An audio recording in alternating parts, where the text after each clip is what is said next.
Hello, listeners, and welcome again to the Leading with Integrity podcast. Today, I'm joined by another guest, William Attaway, a leadership coach from Catalytic Leadership, which is itself an approach to leadership. And he's all about helping leaders avoid he calls them ditches, I guess we'd call them obstacles or pitfalls in the UK, that other leaders before them may have fallen into. He's also got a book out, which he'll talk about a bit later. And he'll share some great insights from his own personal leadership experiences as well. So really looking forward to this one.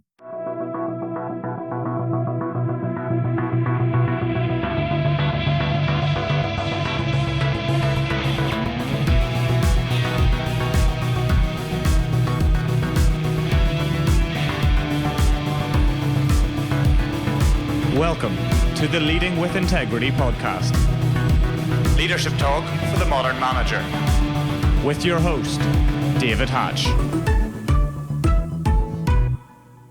Well, William, thank you so much for joining me today. And great place to start with all guests really is to give you a chance to tell us a bit more about yourself and your career background, what drives you and how you've ended up doing what you do today. Sure. David, thanks so much for having me on the show. It's just an honor to be here. I am an executive and leadership coach. I help leaders to intentionally grow and thrive. Investing in them, that impacts everyone that they serve, everyone that they lead, and it impacts even those closest to them, their spouse, their kids, because as Craig Rochelle puts it so well, when a leader gets better, everybody benefits. So that's what I've spent my life doing. For the last 25 plus years, I've been in local church ministry as well, serving currently as the lead pastor of a church outside of Washington, D.C. I've been here for just over 18 years now. I'm married. I'll be 25 years this December to my wife, Charlotte, and we have two daughters. One is in college this fall, and one is in high school. So we stay pretty busy around this house, I'll tell you. I can imagine. And well done remembering the anniversary and the number of years without having to check. That's right. 25 is a big one. Yeah. I can imagine. Yeah, we're not quite made 10 yet myself, so... It's coming, man. It's coming. Yeah. Blink and I'll miss it, I'm sure. Yeah. Indeed. So in all that 25 years of work history as well, what's the professional achievement that you're most proud of? What would you look back on and think, wow, I'm so glad I did that?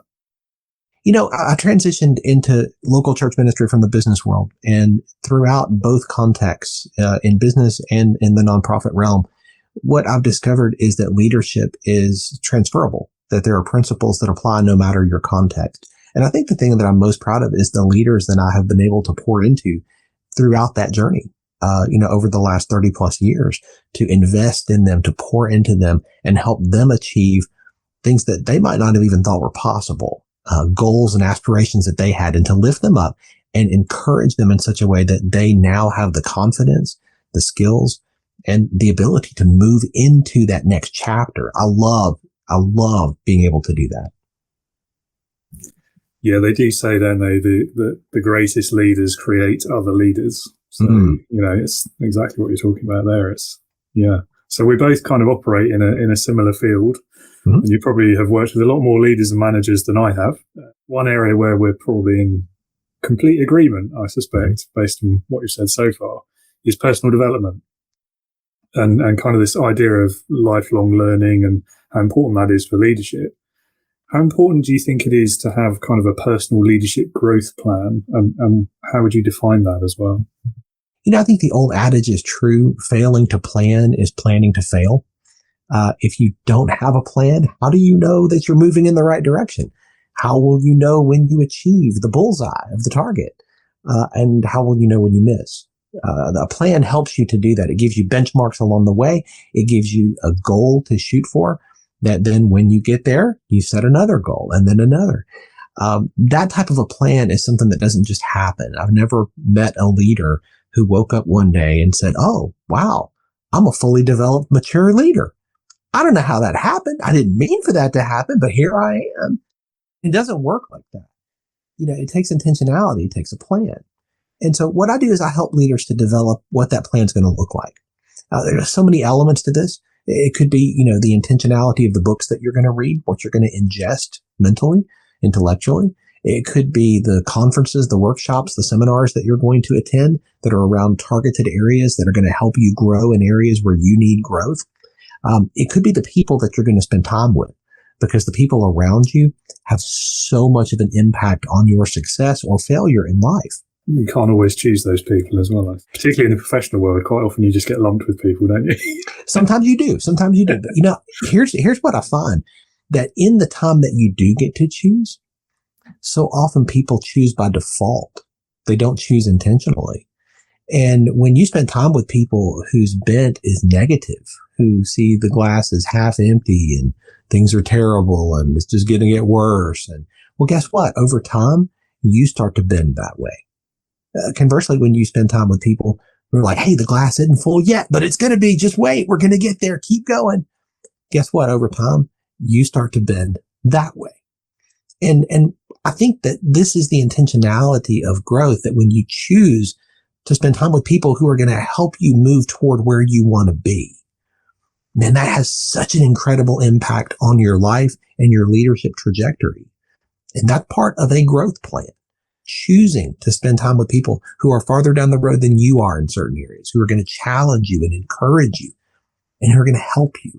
And that's quite a good definition of organizational culture as well, I think. If the environment you're working in is predominantly negative and people have kind of got this sort of almost the Eeyore kind of mentality, and, it's never going to happen, it's going to rain again tomorrow, Right.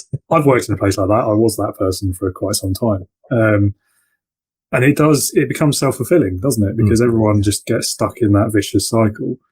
And then conversely, the difference of working in a realistically optimistic environment, I would say. I think that realism is quite important too. It is, no doubt. But the difference that can make, just to your own mindset is phenomenal. And you end up, the business is more likely to succeed, or the organization. Right. That's exactly it. And you're right with the mindset piece. And I think that's a key a lot of people miss. Your mindset is formed by all the things I talked about, all the things that you're ingesting and absorbing from around you, the books that you read, the environments that you're in, the people that you're around. All of this is developing your mindset.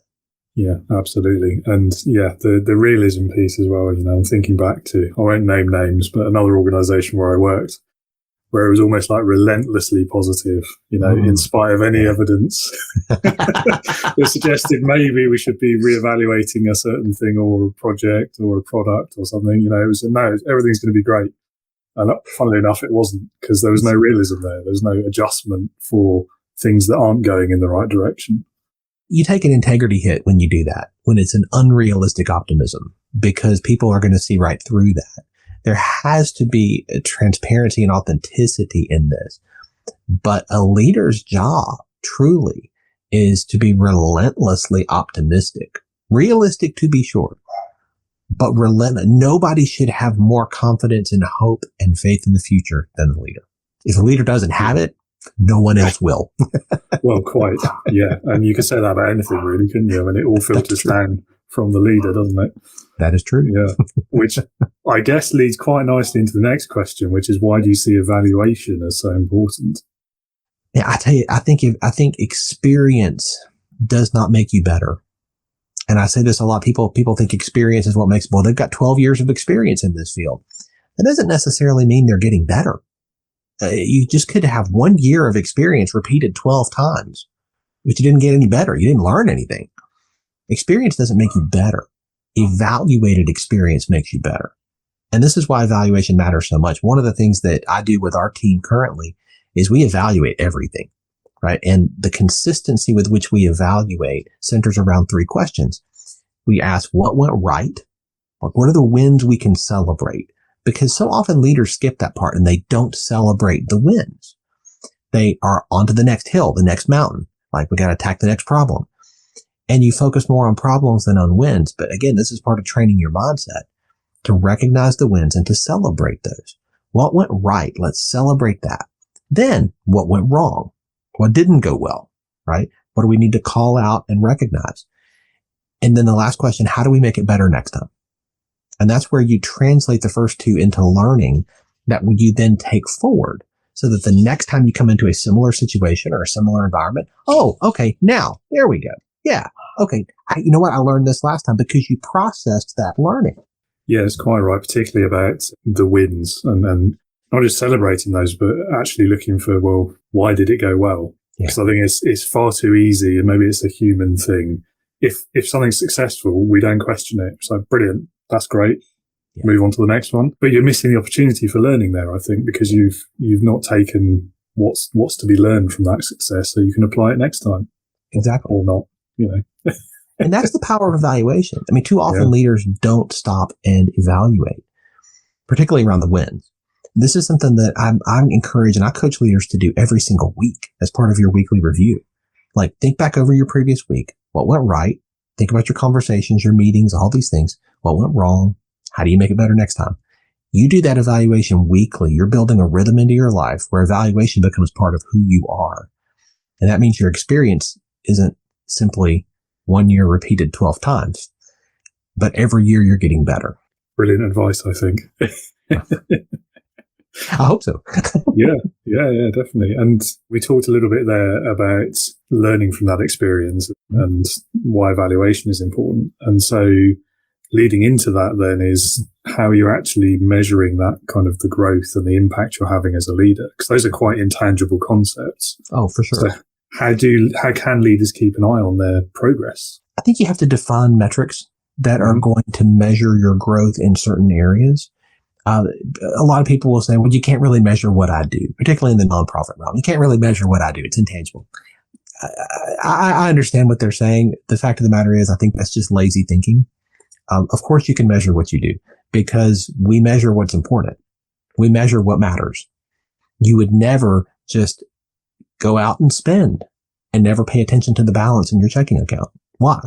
Because there are consequences to that, right? You measure what matters, right? And this is true in leadership, just like it is in every other part of your life. But you've got to define what those metrics are going to be. And this is one of the things that I'll help a leader do. Let's talk about what are the areas that you want to grow in. Okay, now let's talk about benchmarks and things that we can look at and measure and see. Are you getting better here? Even soft skills can be measured. This is why the proliferation of 360-degree reviews has gone so far and wide, so that you measure from all around a leader. Is there growth? Is there improvement? This isn't just subjective. This is objective data. Yeah, it's quite funny, your starting point there about like, you can't measure what I do. To me, that just smacks of someone who's trying to avoid accountability. Absolutely right. You can't measure what I do, so therefore you can't hold me against that measure. Yeah, that's right. Yeah, and that's why I call that lazy thinking. I mean, I think that's just you're not willing to put the work in. Yeah. When you're willing to put the work in to measure what matters, what you're going to find, sometimes you'll find things that are embarrassing. Sometimes you'll find things that do make you feel like, oh, wow, that's okay. You start where you are. You don't start where you think you should be. And you don't start where other people think you should be. You start where you are. And then you define where you want to go. And then we build steps to get you from where you are to where you want to go. It's really that simple. You shouldn't be afraid of the potentially embarrassing or the negative things that you might learn about yourself or your performance, because you've got to be able to make an informed decision about what to do next. And if you don't know the bad and the good, you're not going to be making a good decision, a quality decision. Yes. A friend of mine often says that bad news doesn't get better with age. It's not like fine wine. Might get better with distance. Yeah, right. If I just run far enough from it, maybe it'll go away, right? It'll be fine. Yeah. Bad news doesn't go away. Things you sweep under the rug don't disappear. You have to deal with them. And I think defining what is really one of the first steps if you want to grow, if you want to get better. Now, I know you have your own podcast as well, which is called Catalytic Leadership. And I think that might even be the name of your company. And it is. All your... It is. Well, I try to be consistent with the branding. Yeah. Pick a name. If it's good, stick with it. Yeah, why not? So what is Catalytic Leadership then? What's that all about? It comes from my story, actually. When I went to college, I went as a pre-pharmacy major. I had worked in a pharmacy in high school and thought this was a great way to serve people and give back to people. And I thought this would be a great way to do that. So I went to college, went to university, and my first year, chemistry and inorganic chemistry. And then when I got into organic chemistry, I decided this is not really what I want to spend the rest of my life doing. That's the washout point for a lot of people. And it worked. Washed me right out. And that's part of my story. And in my brief chemistry studies, what I learned was the power of a catalyst.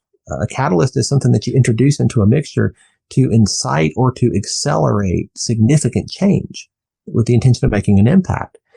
Now, I had been a student of leadership at that point for 4 or 5 years and had a real sense that this was a powerful thing. When I went to my first leadership conference when I was 15 years old, I was captivated by the power of leadership and what great leadership could do and accomplish. When I learned about a catalyst, I thought, that definition of a catalyst, something that incites or accelerates significant change with the intention of making an impact, that is something every great leader I had ever studied or learned from would resonate with. They would understand what it means to be catalytic as a leader. And so that's really what I have spent the last 30 years focusing on, is helping leaders learn to be catalytic. I don't know many leaders who just want to muddle around in mediocrity. I don't know great leaders for sure. They want to make a difference. They want to make an impact. They want to have influence to impact other people.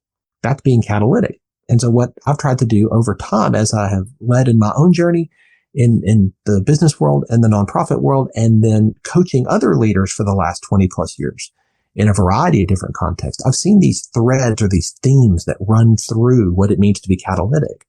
And that's what I've tried to capture in the book, is what are those 12 themes that I see consistently time and time again. Yeah, it's a very interesting way of thinking about it, actually. And I like the kind of, you're creating better impact through your presence and through your interaction, whereas quite a lot of managers out there, I won't say leaders because it's not necessarily the same thing, quite a lot of managers out there don't think that way. They don't look at it as something where they're bringing value to others. They look at it more of a getting value out of others. Yeah, and that's exactly right. That's not leadership. That's something else. No, exactly. It's not even really management, is it? It's bad management. That's right. That's it. That self-centeredness that you see so often in poor leaders and poor managers. Yeah. That's not what we're talking about. What I'm talking about is the ability to lift other people up, to encourage them, invest in them, pour into them in such a way that you're helping them to accomplish their dreams, their goals.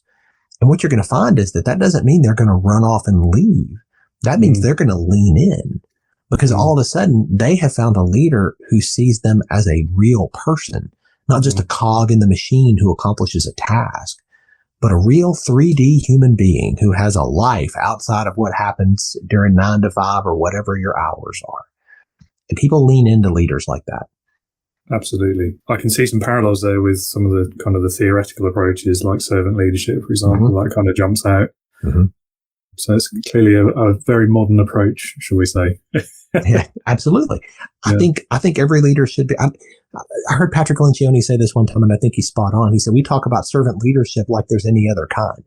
Yeah. I think he's right. I mean, there are bad leaders, to be sure. But when it comes to real, true leadership, that means we're serving those we lead. That's really what that gets to at the core. When we do that, we're going to accomplish so much more organizationally, missionally, than we ever could have any other way.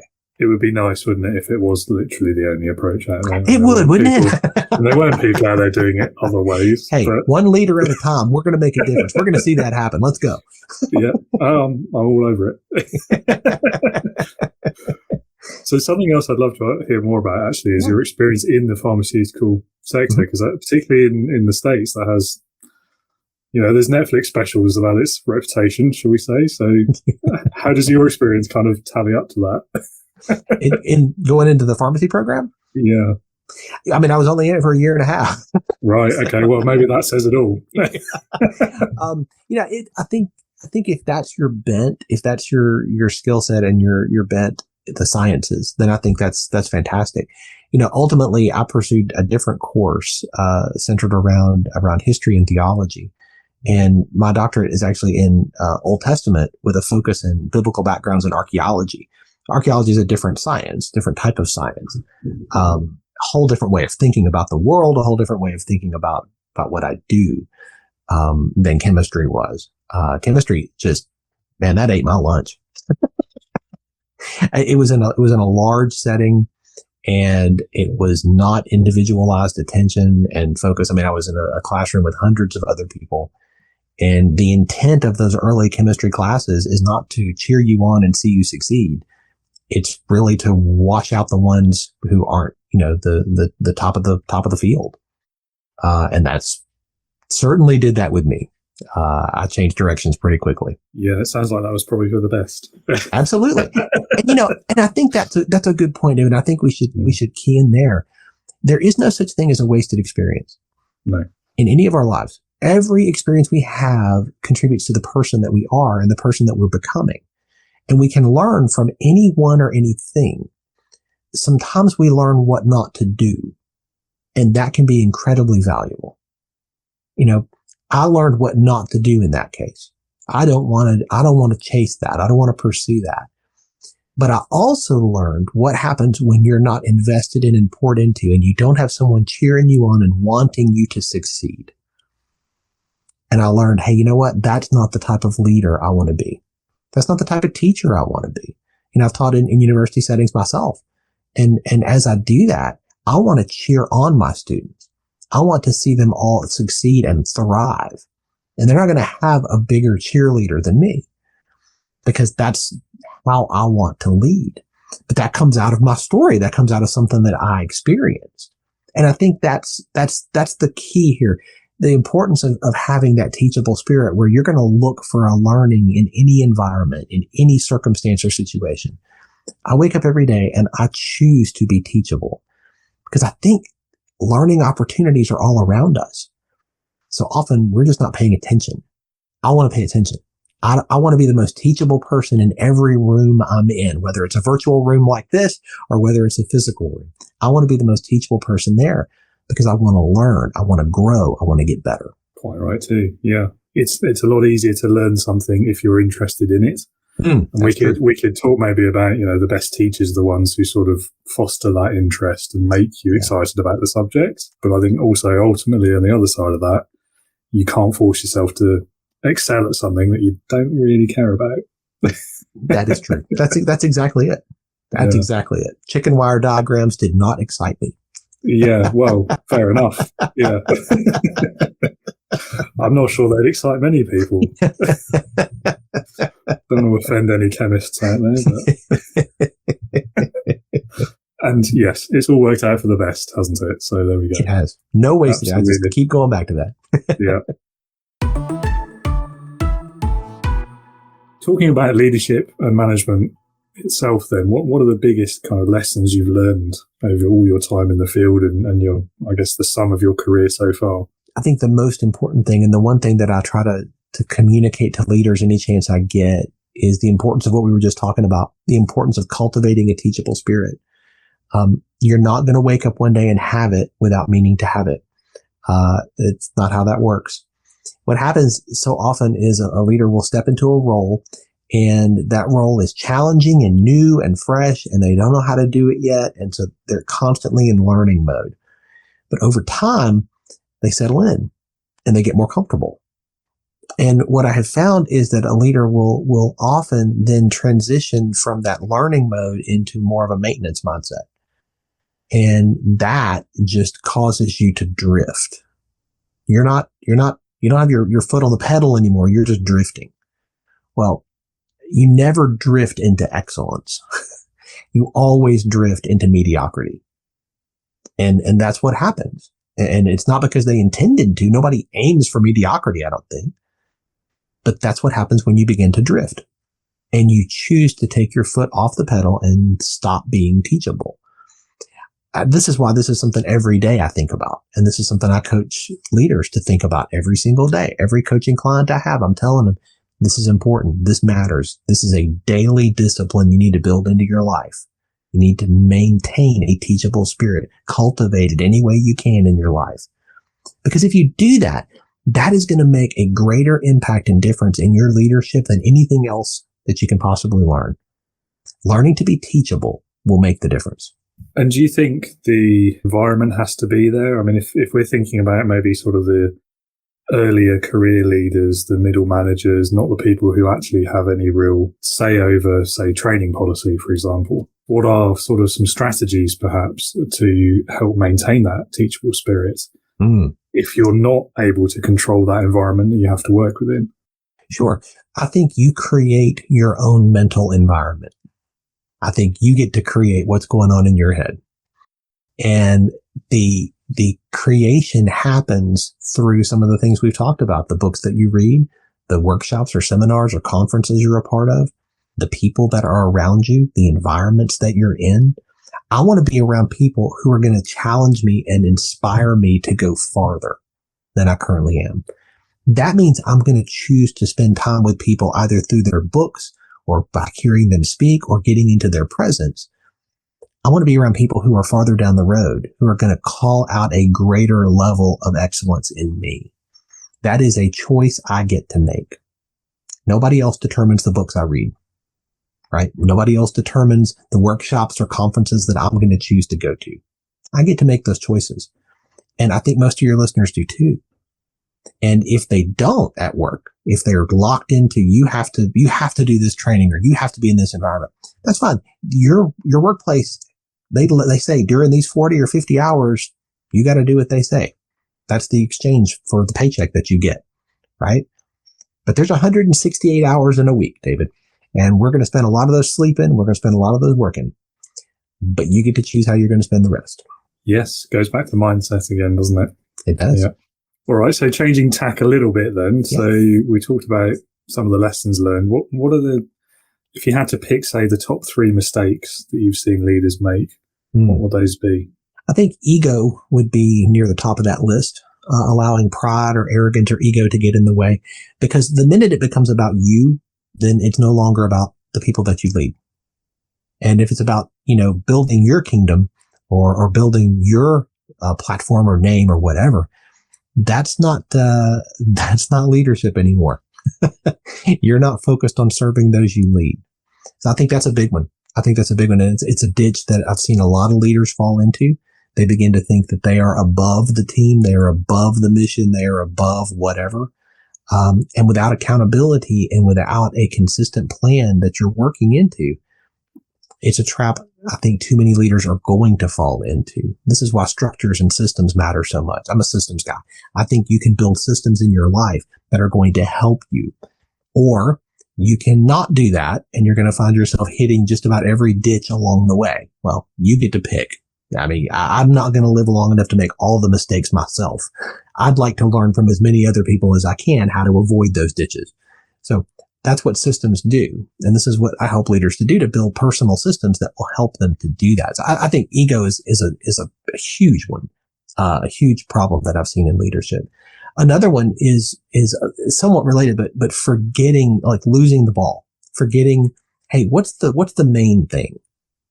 And leaders will get distracted and they will start doing 50 other things that are not the main thing. And they've never been busier and they've never been so frantic, but they're not doing the main thing. What's the main thing? Well, what I do currently working in a local church, the main thing is people. That's the main thing. It's serving other people. You know how easy it is to get distracted by the tasks and forget the main thing? Yeah. We've all been there. Right. Absolutely. And this is a challenge no matter your field. Working with military leaders, working with educational leaders, right? Working with business leaders and C-suite types. Same problem, right? You get task focused instead of people focused. As a leader, your number one priority is people. Seriously. Like, you cannot forget that. And too many leaders do, and they get distracted. And when you do that, what you find is that the churn rate around you is going to go up. People are going to come and go, particularly go, because if people don't feel valued, they're not going to stick around, particularly in the world today with everything that we have going on and the environment that we're in. So I think that's a big one. Forgetting, losing the ball, like forgetting what the main thing is. Leaders have to be focused on that. Like if they're not, no one else will be. Yes. I mean, ego comes up quite a lot when I ask that question, actually. So it's clearly quite a predominant problem. I can see how it happens so easily because, when you're put in charge of people, particularly if you're doing it for the first time, Yeah. And that will go to your head. Absolutely. It's inevitable. It's human nature. Yeah. But at the same time, I think you do need a bit of ego in order to do that job well. You've got to be able to kind of get out of bed in the morning, put one foot in front of the other, Mm-hmm. and also have that self-confidence to actually lead people. Yes, confidence is key. You have to have the confidence that you can lead well. That's important. The problem is when confidence becomes unhealthy. Indeed. Yeah, it's the line, isn't it, between sort of confidence and arrogance and self-assuredness and ego. And that line is quite difficult to see sometimes. This is true. And that's where the people around you make a difference. Because if you have people around you that you trust who are going to speak into your life, I mean, this is why I've had a leadership coach for years. Somebody who's going to speak into my life, who's going to call out something that is unhealthy when he sees that. I need that as a leader. I think every leader needs that. And this is why I try to help in that realm of helping other leaders to see what they can't see. It's really hard to see the whole picture when you're in the frame. And that's why you need an outside perspective. Yeah, seeing the wood for the trees, isn't it? Yeah. Yes, exactly. Exactly. Opposite question then. What do you think leaders most often get right? I think leaders can see a picture of the future that nobody else can see yet. And I think that's a gift. I think that's part of the leadership gift, is being able to see what nobody else can see. I mean, John Maxwell says that leaders see before others see. Right. And I totally agree with that. I think that's spot on. I think most leaders have that gift and they use it well. Like to cast vision, to see it and paint that picture in such a way that other people want to be a part of that, want to be a part of creating or building that. Yeah, the kind of the vision, mission and purpose and all those kind of words. Becoming almost interchangeable these days, but sure. Yeah. And I think leaders get that. I think they get that like few others do. And they're going to stay focused, on seeing that happen. Now, too often we can fall into the ditch of task over people and getting that done, but they see the picture. They see what could be and they think that it should be so much that they want to create it. And the really great ones will inspire others to help them create. That's right. That's right. Because nobody does it alone. Indeed. Goes back to the importance of people, as you were saying. It's true. Many people these days as well, they prefer to keep personal and professional as sort of separate parts of their lives.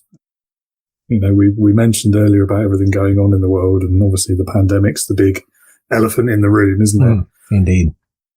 I always used to be one of those people. Maybe it was because I was working for other people instead of myself, but back then, it was like work in one box, personal life in another, and never the two shall meet. Yeah.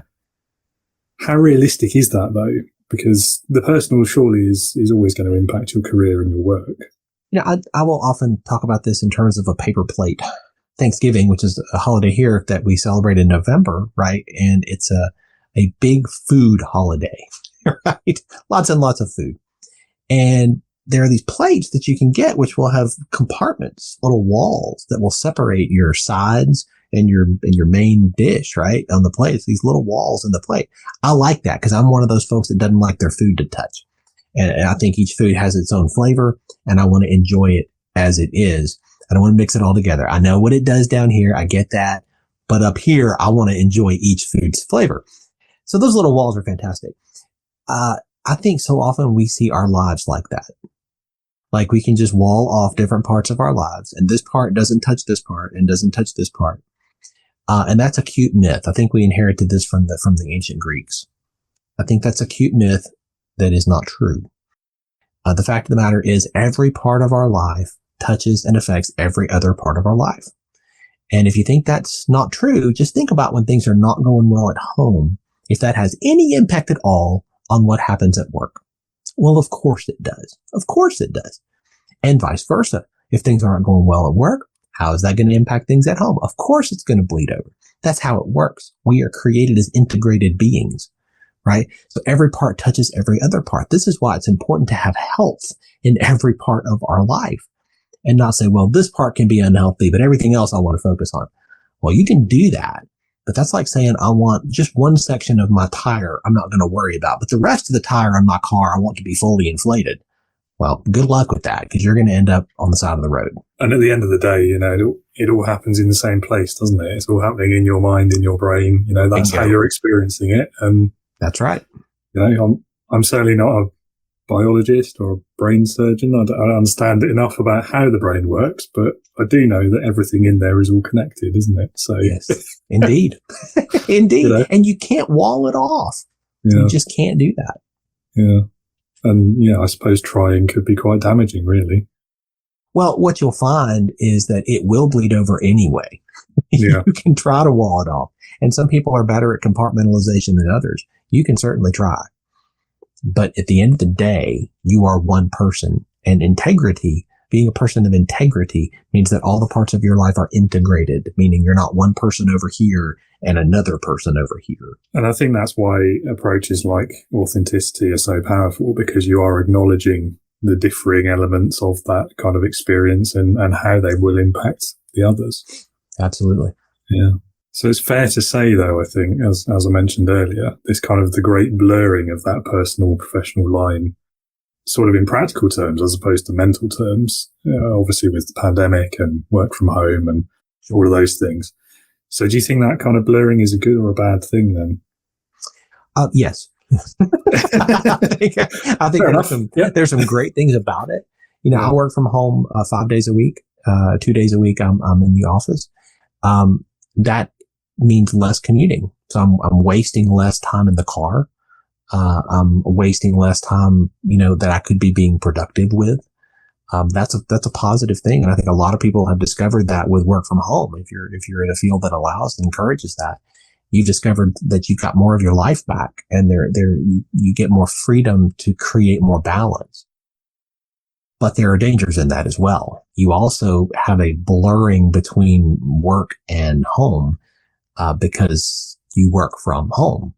And so, I'm just going to pop down in my workspace just for a minute, and just going to pop down just for a minute. And 20, 30 minutes, an hour, 2 hours later, you're still there. And people are finding that it's easy to overwork. It's easy to rob their home life, in favor of just a little bit more work in the office, which is now just down the hall. Yeah. And what do you think about, I don't know if it's a trend. It's certainly a trend that people are complaining about it, but obviously not working for a company myself anymore. I don't know how real it is, but this kind of the bosses insisting everyone come back to the office.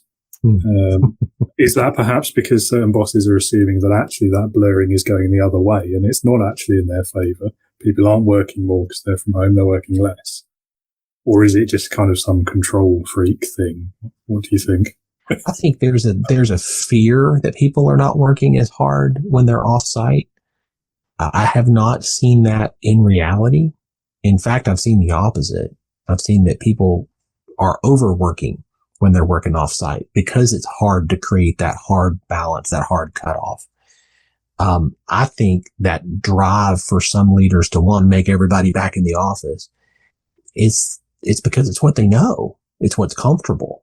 We're exiting from the season of the pandemic from the last few years where there has been so much uncertainty, so much unknown. And I think people are drawn toward certainty. They're drawn toward what they know, and what they know is what was. So we want to go backward. We want to go back to what was. Let's just go back to things like they were. Well, good luck. Good luck. That's not how it works. And once people have experienced the freedom that comes from not having to commute into the office 5 or 6 days a week, boy, you're going to have a hard sell.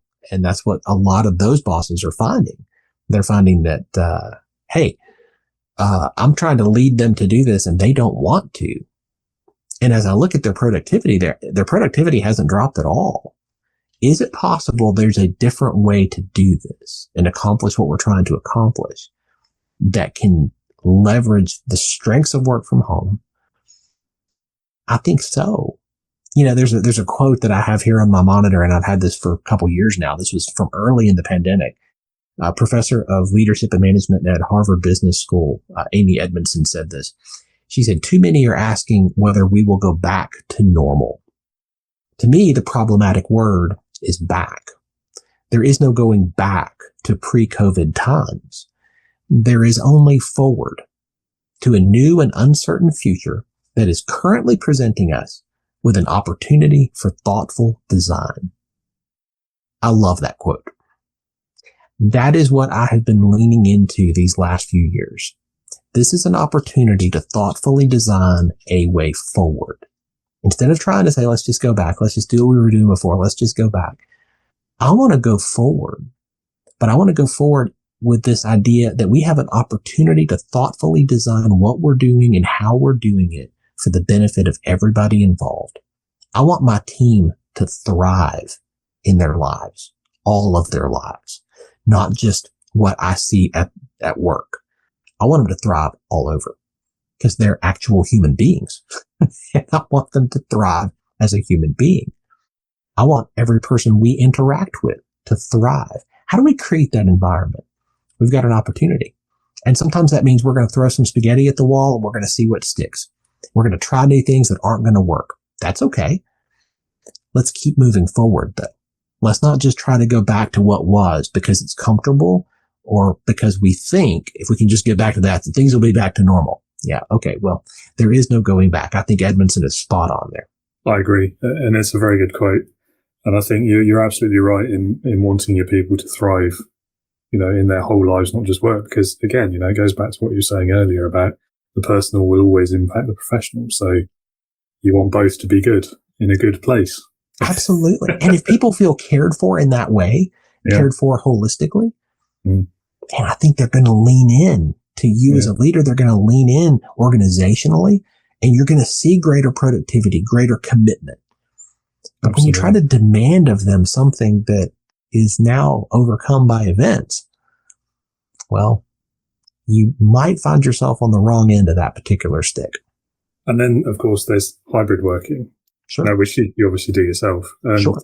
I mean, my kind of conclusion towards the end of the pandemic was hybrid would probably be the way forward. If I was still in an office-based role, I'd probably want to do maybe 2 days in, 3 days out, something like that. Yeah.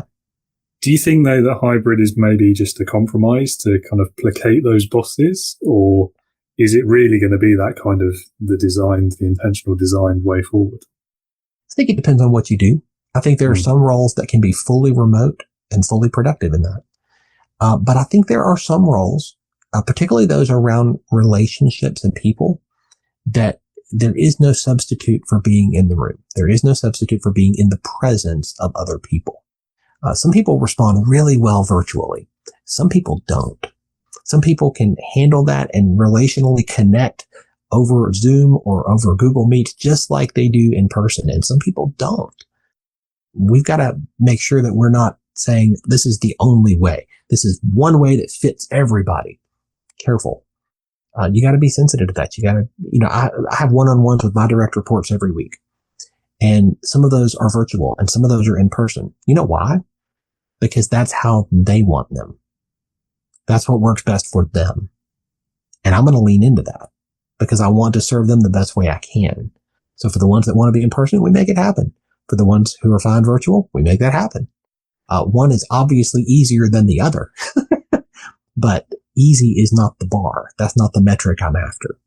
I'm after what's the best way to serve the people that I'm leading. So I think that's why hybrid makes sense in a lot of contexts. But every leader has to evaluate what they're doing, why they're doing it, and who they're doing it with and for. And when they do that, they're going to find a solution that fits once they give a little trial and error. And I think that's a key to any leader's toolbox. Yes. And I think one aspect of the word hybrid, I think, needs to be focusing on the fact that it's going to be different for different people and not just one rule for everyone. Yes, so, yes. Some people might want to do 4 or 5 days in the office. Some people might only want to do one, but you can't set. And I think it was Apple got themselves in a bit of trouble sometime last year for doing exactly this. They just said, right, this is our hybrid working policy. Everyone will do this. Right. Which, from the main office sounds right. Would be fair to everybody, right? Yeah, yeah. And they probably thought it was what people wanted, but they hadn't asked. So. That's exactly it. Part of leadership is communication. And communication is not just sending the dictates down from on high. It's listening. Yeah, it's a good example, though, of where even with the best of intentions, you can still make a horrible decision. Absolutely. And what I liked is that they learned from that. Yeah. And they said, absolutely. you know what? Hey, we're going to take a step back. We're going to learn something here. That's a teachable spirit. Love that. Yes, definitely. Yeah. You know, I found in my environment that it's good for, you know, on Thursdays for us to get together in person, because that gives that collegiality, that camaraderie that is so important, that as we work together and can collaborate on ideas and, hey, I'm having trouble over here. I'm dealing with this. How would you, those type of conversations are really hard to replicate virtually. I mean, you can do it, but being in the office, having those hallway conversations, those are invaluable to organizational health. Yeah. Yeah. And we talk about the office, but actually it doesn't have to be an office, does No. it? It could be, you know, it could be a coffee shop, could be, you know, Absolutely. rent a meeting room for half a day, whatever. Exactly right. Yeah. Exactly so then right. Get the best of both worlds then, and you avoid the costly rent and overheads and Indeed. which would be my main motivation, to be honest, as a business owner, but you know, probably shouldn't say that. That's right. Keep that overhead as low as possible. Yeah. I'm indeed. with you. Yeah.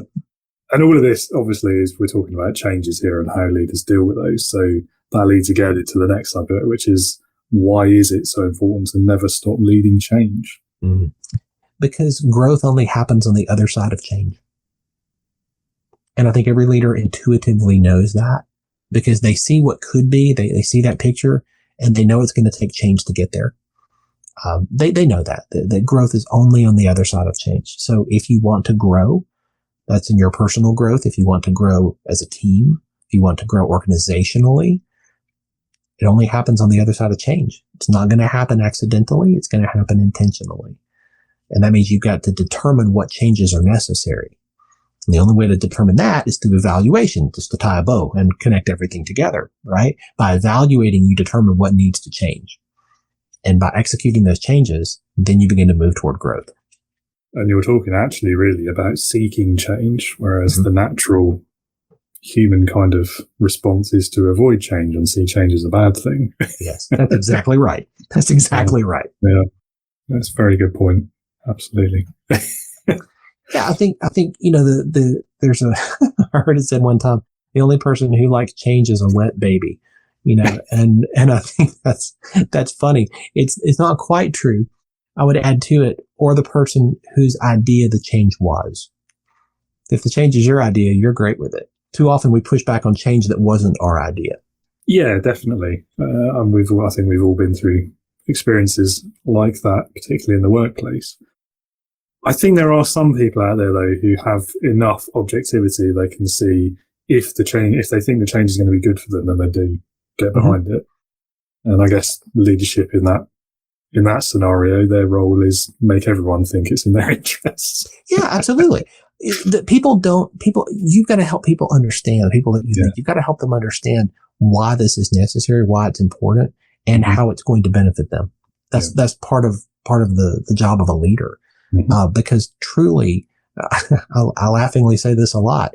Everybody's favorite radio station is WIIFM. What's in it for me?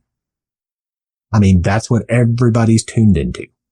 Okay. We can say, that's terrible. They shouldn't be like that. Oh, no, it's about the team, about the organization, the mission. We can say that all we want to. The fact is, that's what everybody's dial is tuned into. So instead of pushing against it, how about we just acknowledge it? How about we lean into it a little bit and say, okay, I'm going to make that part of my explanation. I'm going to make that part of my script, if you will, when talking about this. Because I want you to understand this is to help you. People want to understand that you are for them, not against them. This is part of that. Indeed. I think it is possible to move people off that position of self-interest, let's call it. But again, you know, that's the leader's job. You know, you've got to be the inspirational leader who explains to them, makes them see, helps them buy into why they shouldn't just be out for themselves, why it's, I guess at the end of the day, why it's in their interest actually to work in the interests of others and for the company or the organization. Absolutely. That's exactly it. When we do that right, they're going to lean in. Indeed. Well, time has been flying. We're actually at the last question. I can't believe we got there already. One of the only questions I ask every single guest, and I call it Leadership Heroes. And the question is, if you had to pick one person who's alive or dead, past or present, real or fictitious, go mad with it if you like, who, in your opinion, perfectly embodies leadership, who would that be and why? Accepting the fact there's no such thing as the perfect leader, because perfection is unattainable. But anyway, for that caveat. Absolutely. Good caveat, particularly with the leader I'm going to choose. Okay, cool. Yeah. Because he was not a perfect leader. And history has shown, he had his share of missteps and mistakes. But I think one leader I would love to sit and talk over dinner with is George Washington. And the reason is, here's a guy who had no track that he could look back on and say, oh, this is how you do this. This is how you lead a brand new country. This is how you lead a nation. All he had seen was what he had seen. Nobody had ever attempted to do what he was doing. And I think that's a conversation all by itself. The other half of that conversation I'd like to have is, at the end of his second term, he made a choice to stop. Everybody wanted him to keep going. Seek a third term and a fourth term and be president for life and all of that. And he did not. He chose to lay it down and set a model that would be followed henceforth. This is fascinating to me, because you don't often see great, powerful leaders who are willing to lay down their power, their authority, their role, to go home, back to their life. That's not common. I would love to have a conversation around that type of humility and the teachable spirit that he modeled throughout his life as a leader. Yes, I've always been fascinated by him, I must say, and even as a Brit, That's right. Ignoring the slightly controversial history there. That's right. We won't talk about that. But yeah, he's always a really interesting character, and I think perhaps doubly so because you don't really see him represented in kind of popular culture very much. Mm-hmm. Perhaps because he's so important to the history of your country. I don't know. But the humility is very impressive. It is. I mean, he was not perfect. He made many, many mistakes, and there are choices that he made in his life that we can look back with hindsight and say, why did you do that? Didn't you fix this? Why couldn't you? That's hindsight, and that's what we can do from this vantage point in history. But those things, charting a brand new course where there is no track, and choosing to lay it down and not bending to the pressure of those around you who want you to keep going because you say, this is what the country needs more than me. That's amazing. It really is. Yeah, and it does make you wonder what was going through his mind at that period of his life as well. Indeed. Maybe he just thought, I've had enough. Maybe he did. Maybe he was just tired. I get that. Yeah, it could be, unfair enough, Can't say fairer than that. Awesome. Well, I think that has been an amazing conversation. So thank you again for your time. And last thing is, if you'd like to direct the listeners to your website, or perhaps there's a service or a book, dare I say, that you'd like to talk about, and I can put the links and everything in the description of the episode as well. Wonderful. If you'd like to stay connected with me, you can go to catalyticleadership.net. So that's kind of the hub of everything that I do. You can get connected with my new podcast there. You can stay connected with me on LinkedIn. That's where I share a lot of the learnings that I'm currently processing. And for your listeners, David, I'd love to offer a free copy of the book that we just published earlier this year. If you go to catalyticleadershipbook.com, you can get a free copy. And if it's inside the continental U.S., you get a paperback. If it's outside, you get a digital copy because of shipping costs. But that's something we would like to do to get this into as many hands as possible. My goal is to help leaders get better because I want to see them intentionally grow and thrive in all parts of their life. And this book captures so many of the principles that I've learned in my own journey and that I've learned from the leaders that I've coached for the last 20 plus years. And I'd love to benefit your listeners with all of that learning so that they can learn and avoid some of those ditches themselves. Brilliant. And what an amazing offer to end on. Thank you so much. Absolutely, man. It's been an honor to be here. I've really enjoyed this. Thank you. Likewise.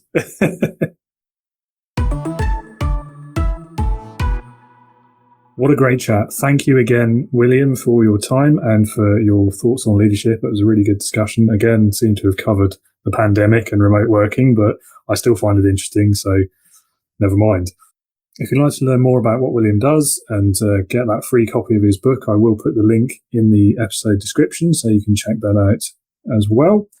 And don't forget, if you want to learn more about leading with integrity, particularly if you're a new manager who's leading for the first time, you can visit my website as well. It's www.leadernotaboss.co.uk/sign up.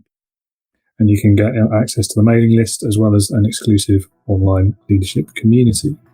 Thanks for listening. Hope you found it as enjoyable as I did, and I will see you next time. Be a leader, not a boss.